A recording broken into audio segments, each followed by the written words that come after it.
ஷீலா, என்னங்கம்மா? ஒரு கமாண்ட் வந்திருக்கு. என்ன கமெண்ட் வந்திருக்கு? வளகாப்புக்கு மேரிமா வரலன்னு சொல்லி கோவப்பட்டீங்கல்ல. ஆமா. ஆனா உங்க ஹஸ்பண்ட் கூட தான் வளகாப்புல இல்ல அப்படின்னு சொல்லி ஒன்னு ரெண்டு கமாண்ட் இல்ல. வளகாப்புல ஏன் ஹஸ்பண்ட் இல்ல, ரெண்டு பேரும் சேர்ந்து ஏன் வளகாப்பு பண்ணல, ஹஸ்பண்ட் இல்லாம வளகாப்பு பண்றீங்களா அப்படின்னு ஒன்னு ரெண்டு கமாண்ட் இல்ல, எக்கச்சக்கமான கமாண்ட் வந்துருச்சு. இதுக்கு பதில் உனக்கே தெரியும்ல மாமா. ஆனா இந்த கேள்வி உங்ககிட்ட தானே கேட்டிருக்காங்க, நீ தானே பதில் சொல்லணும்.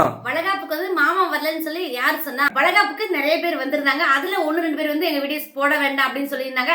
அதுல மொத்தமாவே அந்த வீடியோஸ் நாங்க போட முடியாம ஆயிடுச்சு. போட்டோ ஷூட் நீங்க மட்டும் தனியா எடுக்கிறீங்க, அது எப்படி ஹஸ்பண்ட் இல்லாம எடுப்பாங்களா அப்படி இப்படி நிறைய கேள்வி எல்லாம் கேட்டிருந்தீங்க. தனியா மட்டும் நான் போட்டோ ஷூட் பண்ணாம நானும் மாமா கூட சேர்ந்து பண்ணி போட்டோஸ் எல்லாம் இருக்கு, அது எல்லாமே நாங்க போடுறோம். மறக்காம எல்லாரும் பாருங்க. சீக்கிரமாவே 9ஆம் மாசம் வளகாப்பு வரப்போகுது. 9ஆம் மாசம் வந்துருச்சா? இப்பதான் 7ஆம் மாசம் வளகாப்பு பண்ணேன்னு கேட்டீங்க.